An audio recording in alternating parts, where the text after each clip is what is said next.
ఈరోజు 3 AM ఒక work ఉన్నింది కాబట్టి అక్కడ పోయి అక్కడ రిక్వైర్మెంట్ తెలుసుకొని నీట్గా సెటిల్గా ఒక లుక్ క్రియేట్ చేసి వచ్చేసినాము అన్నట్టు మీకు రిలేటెడ్ క్వారీస్ అన్నట్టు నాకు డిఎం చేయండి.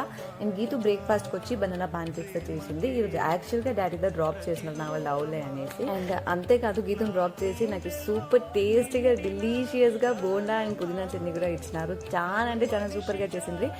సో అదంతా తినేసి ఇంటికి వచ్చాయినాక అక్కది వెడ్డింగ్ యానివర్సరీ అక్క మామిది అనేసి పైనాపిల్ కేక్ ట్రై చేస్తామంటే చేస్తామంటే అన్నట్టు నేను మీకు ఒక చెప్తాను. నేను చెప్పిన సరే అనిపిస్తే వీడియోకి ఒక లైక్ చేయండి. ఒక బ్రిలియంట్ పర్సన్ వచ్చి లైఫ్ ఫేర్గా ఉంటుంది, నాట్ ఫేర్గా ఉంటుందని చెప్పుడు. ఎందుకంటే అది ఫేర్గా ఉండే మరి కూడా మన వల్ల డిజైన్ చేసే కూడా కాదు, కానీ మన లైఫ్ని మనం ఒక బ్లెస్సింగ్గా కాకపోతే ఒక వండర్ఫుల్ అడ్వెంచర్గా చూసామంటే మన లైఫే బ్యూటిఫుల్గా ఉంటుంది. వాళ్ళు ఎవరో మన దగ్గర మాట్లాడలే, వాళ్ళు మనని వదిలేసిపోయి వీళ్ళు మనని వదిలేసిపోయి అనేసి మనం నక్రా చేసుకుని బక్రా అయ్యే బదులు మన లైఫ్ని మనము లీవ్ చేసేకి ట్రై చేయాలా. నేను చెప్పింది సరే అనిపిస్తే నా వీడియోకి ఒక లైక్ చేసి ఫాలో అయిపోండి అబ్బా అన్నట్టు. నేను ఎక్స్పెక్ట్ చేసిన రేంజ్కి ప్రో లెవెల్లో కేక్ రాకపోయినాను. సూపర్గా టేస్టీగా డెలిషియస్గా ఉంది అక్క మమ్మీ కేక్ అంతా సూపర్గా కట్ చేసింది. Thanks for watching.